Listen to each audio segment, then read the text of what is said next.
We've been talking about what it means to live in a society and a culture where you are no longer majority as a believer. I grew up in a culture where I was a majority. Basically, even the public school reinforced the basic values of Christianity and the Bible. For the most part, the workplace did as well, and pretty much for the most part, so did society and even politics to a degree. And then something happened and things changed. And they have changed at a rapid pace, so that now Christians are no longer in the majority in America, at least true believers. They're very, very much a minority, and there are example after example after example that I could give you. This is Aaron and Melissa Klein. In 2017, they had been the owners a few years of a bakery called Sweet Cakes in Gresham, Oregon. And they refused to bake a wedding cake for a homosexual couple that was getting married, angering the couple, who sued them. The case went all the way to the state Supreme Court, where they lost and were forced to pay $135,000 in damages and close down their business. The next year, in the state of Washington, Attorney General brought legal action against Arlene's Flowers and Gifts, a 40-year-old florist. I should say the shop had been there 40 years, because she refused to supply flowers for a same-sex wedding. Once again, they were sued, and this time she said, "I'm going to take a stand for what I believe." It went all the way to the district court, where she had a ruling against her and had to close down her business of more than 40 years. In 2019, the New Mexico Supreme Court ruled that photographer Elaine Huguenin, also a believer, was guilty of violating the state's Human Rights Act by refusing to serve as the photographer at a same-sex ceremony. She was driven out of business. In all three cases, the refusal was the result of deeply held Christian convictions on the part of Bible believers in a private, personal business. In any of these instances, the couples could have gone to other businesses who would have eagerly provided them the opportunity for their wedding. And I just used these three examples. I could use thousands, all over our country. Activists for anti-biblical beliefs are actively looking for businesses, schools, and churches to sue. We have rewritten certain sections of our bylaws very carefully at Evangelical Christian School twice in the last 4 years, hopefully to avoid lawsuit while maintaining our convictions. We've also done that here at church, because it's not just a matter of how some people feel. It's an activist matter of forces out there trying to shut down one side of an argument, a Christian belief system, a biblically based belief system as it relates to moral and ethical values. Now, in the past, Americans with religious persuasions were protected against unlawful discrimination. Laws existed that respected a person's religious convictions, and yet today those laws are being turned over topsy-turvy. San Antonio, Texas, just last year, passed an ordinance that makes it illegal for you to work for or do business in the city if you oppose same-sex marriage, speak against homosexuality, or get this, attend a church that does. Did you hear what I just said? Attend a church that does. You can be quiet, but if they find out you're a member of a church that holds certain beliefs, you'll have to give up your business with the city. And this has all happened at such breakneck speed that it's sometimes hard to come to grips with it. Because anti-discrimination laws put on the books in 1993 called the Religious Freedom Restoration Act to protect people of faith are now being used for the exact opposite purpose, to punish religious convictions. Sadly, today it's illegal to discriminate against anyone because of their religious beliefs except for Bible-believing Christians. You cannot discriminate anywhere against Muslims. You can't in America. You cannot discriminate anywhere in America against Jews. But you can't even do business with the city of San Antonio, Texas, if you attend a church that holds a certain view. This is a remarkable turn of events in American history. And it's not just the Bible's view on homosexuality or abortion or gender choice that causes this kind of terrible discrimination.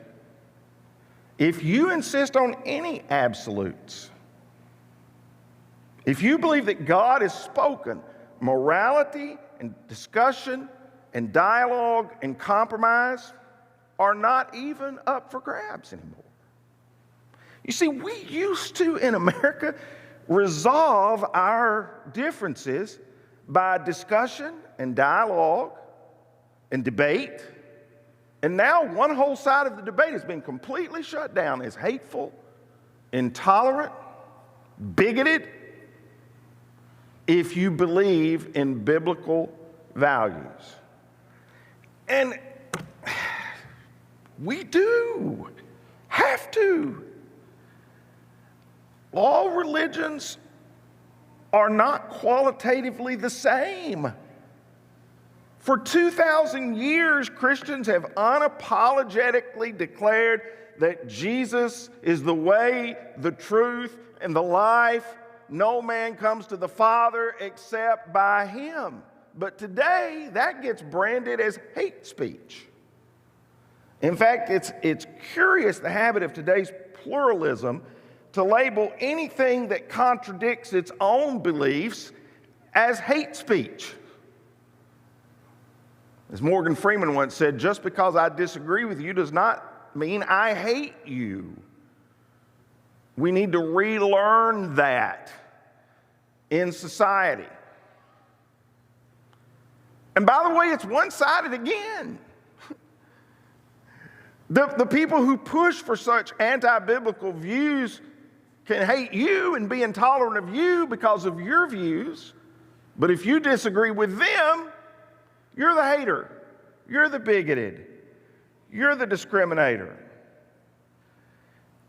It seems to me it's a loving thing to go out of your way to tell someone who is lost how they can be found eternally.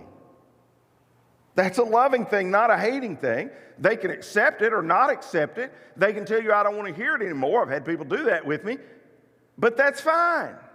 But to not be able to have your belief and say your belief, that's a level of being outnumbered that is new to virtually all of us. Because today's religious intolerance includes the beliefs of everyone and everything except biblical Christianity. Even Islam gets a pass. In America, don't you realize that Islam makes claims of exclusivity? Well, of course it does. In fact, try going to an Islamic country and practicing Christianity. I have many friends that have tried. You cannot do it. And it is illegal for you to convert to Christianity in an Islamic country. Now, they are going to try to convert you from Christianity to Islam, but it is illegal for you to try.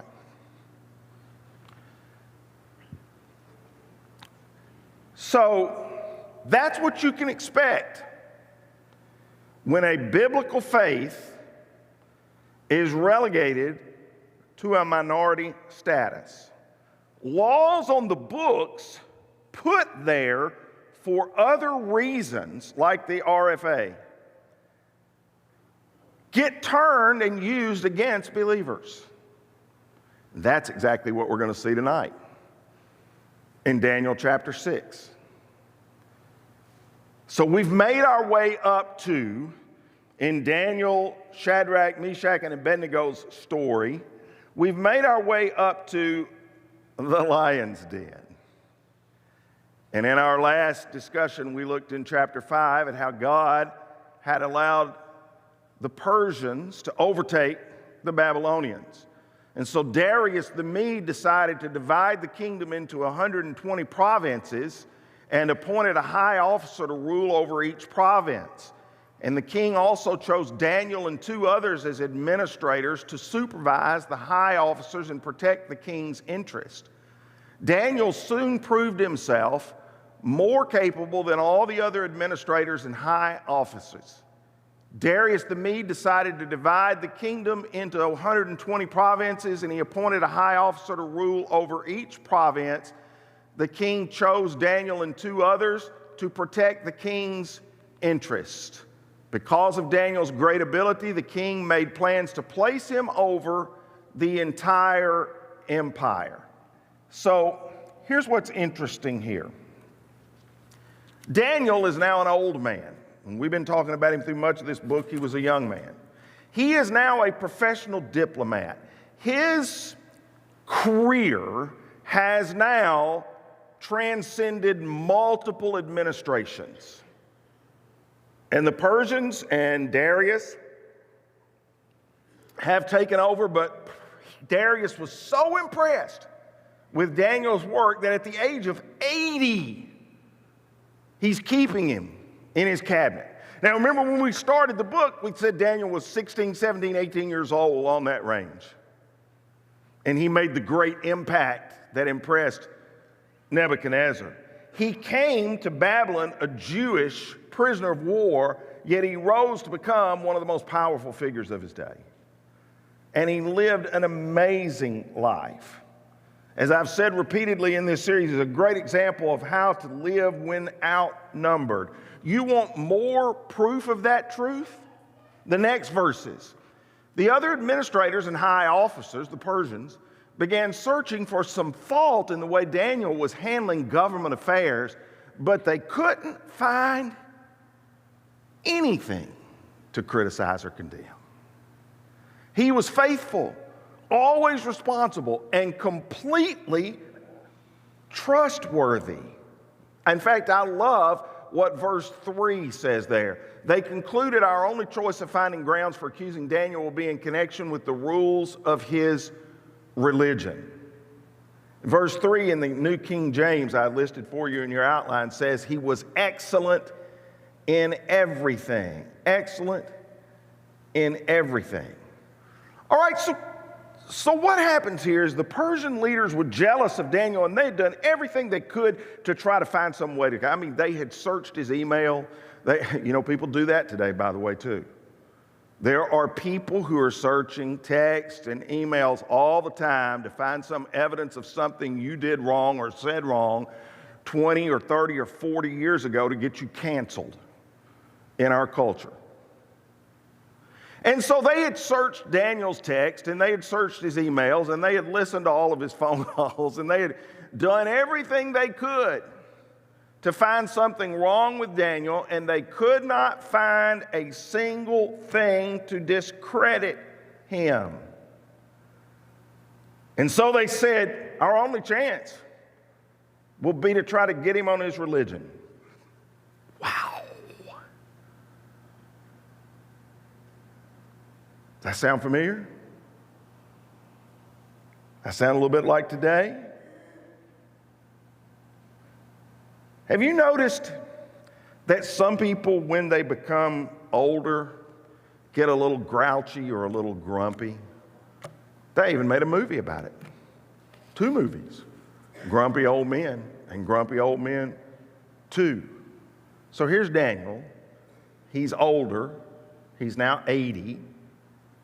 And he's not grouchy. He's not grumpy. He's excellent in everything he does, the text says. No grumpiness in him, no negativity in him, no loss of faith in him. I'm not a morning person. Some of you are. I'm not. I'm more of a night person. Somebody asked me one time, do you wake up grouchy? And I said, no, I let her sleep as long as she wants to. But that's actually not true. She is, it's the other way around a little bit, and she is just a positive, my wife's one of the great positive people you will ever meet, just not at midnight. Not at 4 a.m. Just don't wake her up. You'll be fine. But Daniel has this excellent spirit all the time. He's 80 and he's still going strong. He's even up for another promotion in Darius's kingdom. Sort of reminds me of the lady who turned 100 and she was asked, do you have any kids? And she said, not yet. You'll get that. So thank you for getting that up there. Thank you, my dear, for paying attention. I appreciate that. Age is always relative. It was Mark Twain who said age is an issue of mind over matter. If you don't mind, it doesn't matter. And that's the way Daniel felt. There was nothing about the way Daniel conducted himself on the job that led to any suspicion whatsoever of any kind of wrongdoing or any kind of impropriety. He was excellent in everything. So, he was always responsible, always faithful, completely trustworthy.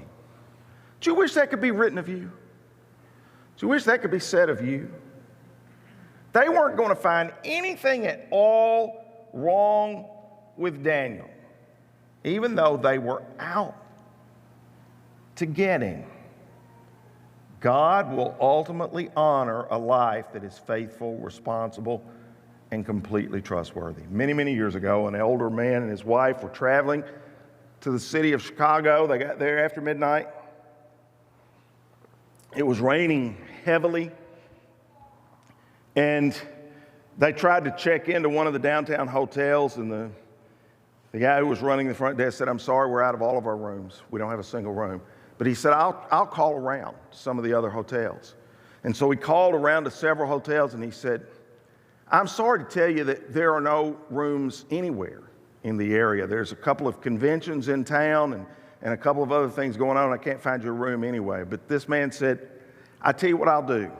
I'm going to work all night, and I've got my apartment in the basement that the employees can stay in.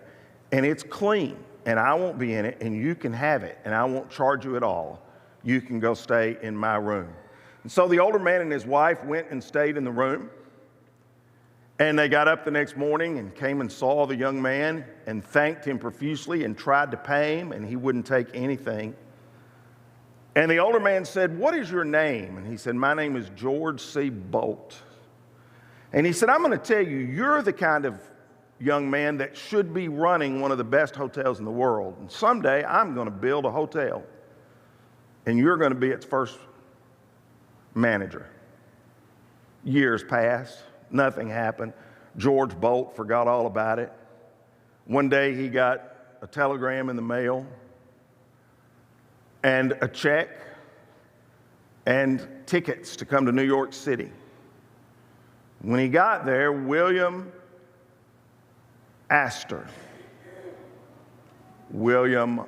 Waldorf Astor, took him down close to Central Park and showed him a magnificent structure and said, "This is the Waldorf Hotel, and you, my friend, are going to be the first manager of it." True story. You be excellent. You be honest. You be trustworthy. You be faithful. Ultimately, God rewards that. Probably in this life, definitely in the next life. So what happens here is the only way these administrators can accuse Daniel is to force him to choose between obedience to God and to King Darius. And they know he's going to choose God. They know that. They can't fault Daniel in any way, but they can fool Darius. And so that's what they choose to do. The administrators and the high officers went to Darius and said, "Long live King Darius. We are all in agreement, we administrators, officials, high officers, advisors, and governors, that the king should make a law that will be strictly enforced. Give orders that for the next 30 days, any person who prays to anyone, divine or human, except to you, your majesty, will be thrown in the den of lions. And now, your majesty, issue and sign this law so it cannot be changed. An official law of the Medes and Persians that cannot be revoked." So King Darius signed the law. Now, let me tell you what was different here. Under Babylonian law, Nebuchadnezzar could change anything he wanted anytime he pleased. Nebuchadnezzar was like God. So had it still been Nebuchadnezzar, when what comes later, he could have just canceled or erased the decree. But under Persian law, he could not do that. It could not be changed for 30 days. Period. The king could not even contradict himself. So if Darius signs this law, there's no going back. It's a done deal, which makes verse 9 pretty ominous. Anybody who violates this law will be thrown into a den of lions. And what a horrible law this was. Darius himself obviously had given no thought whatsoever to its implications. Can you imagine being sick for 30 days, maybe even to the point of death, and you're not allowed to pray? I can't. I had 11 consecutive days of fever. My wife had 13 consecutive days of fever. And I prayed a lot. She did too. I can't imagine not being able to pray if you have some serious illness. Can you imagine you're not able to pray if you're having a wedding or you're having a funeral? Can you imagine farmers not being able to pray for 30 days for rain? Can you imagine school kids not being able to pray about tests for 30 days? What if your favorite team had finally made the playoffs and you couldn't even pray for them for the next 30 days? I mean, clearly Darius had not thought through everything here. But what is most significant is what comes next in verse 10. When Daniel learned that the law had been signed, he went home and knelt down as usual in his upstairs room with its windows open toward Jerusalem and prayed 3 times a day, just as he had always done, giving thanks to God. Just as he had always done. Now listen to me. I can't predict what will happen in the remainder of the 21st century if the trend continues in our country and our government. But I could never have predicted where we are right now either. If you'd told me this 10, 20, definitely 30 or 40 years ago,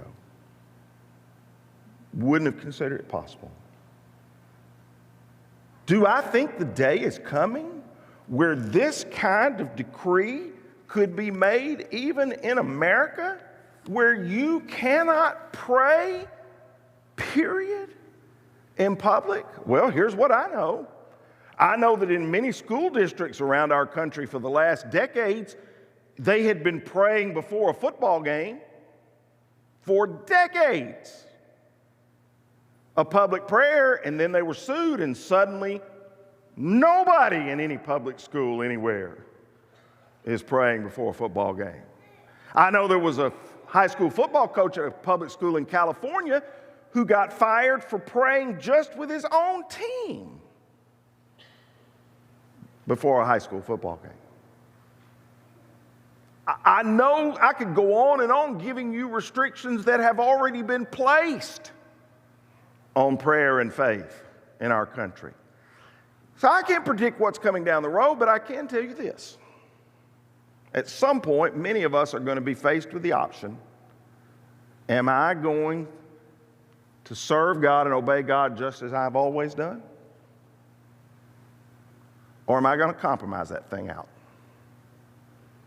I can tell you right now, and I've said this before, and this is on tape, so this will be on the internet. This is on whatever we call it, live stream, so this is on the internet. We are not marrying same-sex couples in this building. I am not doing it as an individual. It is not going to happen. I don't care who sues me. I don't care how they try to stop it. It is not going to happen. We are not going to sanction abortion, the murder of innocent children. Not going to happen. We are not going to say, you pick your own gender. It is not going to happen. By the way, it's not science. And there's no evidence that it is. What is that going to mean in the future? I don't know. But I know that at some point, Christians have to take a stand and say, we're going to do just as we have always done. Not to show off your prayer, just to pray. And one of my favorite, I love Norman Rockwell Prince, and one of my favorites was on the cover of Post magazine in 1951, and the scene is a greasy, crowded New York restaurant, and the floor is littered with cigarette butts, and there's a railroad station outside, and there's a grandmother and her grandson sitting at a table praying just as they had always done. And there's a group sitting around them, man smoking a cigarette, 4 other men here, and here watching. None of them praying, but watching. I hope that'll be me.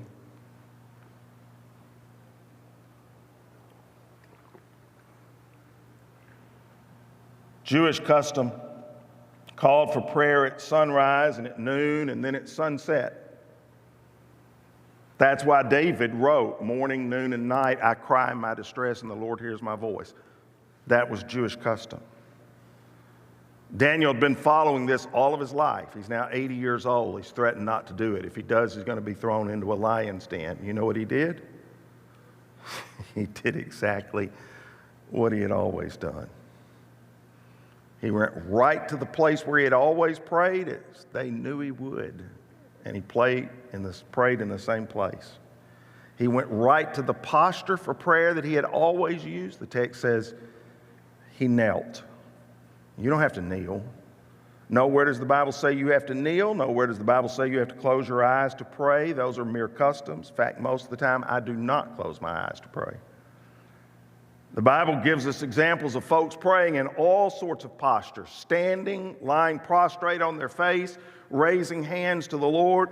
But for Daniel, what he had done is he had gotten on his knees, opened the windows to his home, and prayed.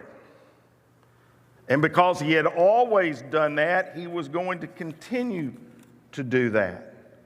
And I just wonder, did it even cross his mind to compromise? I sort of doubt it. But you know, he could have made all sorts of little tiny compromises and gotten away with it. But those Persian administrators knew he wasn't going to compromise, even in some little tiny way. He could have easily rationalized, God can just hear me with my windows shut. And if he had just made that one change, just kept his windows shut, nobody would have known. They were counting on. He wasn't even going to compromise in that one little way. Or he could have said, why pray in the day? Why do I have to pray morning, noon, and evening? Why can't I just pray 3 times a day? But I'll tell you what I'll do. I'll pray at 1 a.m. and 3 a.m. and 5 a.m. And then I can still open the windows. They're not going to be standing out there 24 hours a day, probably. Or why do I have to do it at the window at all? Why can't I just crawl under the bed and pray there? It's amazing to me how our devotion to God often hinges on the smallest stuff. Little things we're tempted to brush off that don't matter actually do matter a lot in your heart. Just because you can excuse it away doesn't mean you know in your heart it's a compromise. It's an act of cowardice. Daniel knew where to draw the line of faithfulness. And I really admire the balance of Daniel's approach. And that's why I've been recommending it to you as the way we ought to view being outnumbered. He didn't invite persecution, but he didn't run from it either. He was in the minority, but that doesn't mean he wanted to be a martyr. He doesn't organize a prayer, vigil, protest at the palace to protest the king's tyranny. He just did as he had always done, as the verse says. He maintained his normal devotion and refused to let the fear of man alter his approach to God. And so, that's the soul-searching question for all of us. Do we ever let our fear of man change our approach to God?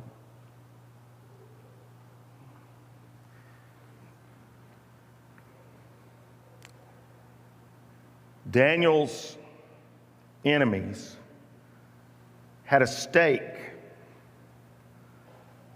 in Daniel's choice. So because they had a stake in his choice, they also had a stake out in front of his home. They went together to Daniel's house and found him praying and asking for God's help, and they went straight to the king and reminded him about his law. Did you not sign a law, O king, that for the next 30 days any person who prays to anyone, divine or human, except to you, your majesty, will be thrown into the den of lions? Yes, the king said, that decision stands. It is an official law of the Medes and Persians that cannot be revoked. Well, that man Daniel, one of the captives from Judah 60-something years ago, is ignoring you and your law. he still prays to his God 3 times a day. In hearing this, Darius was deeply troubled, and he tried to think of a way to save Daniel. And he spent the rest of the day looking for a way to get Daniel out of this predicament. But there was no way out. The only way was into a lion's den. And that's where Daniel goes in our study next week.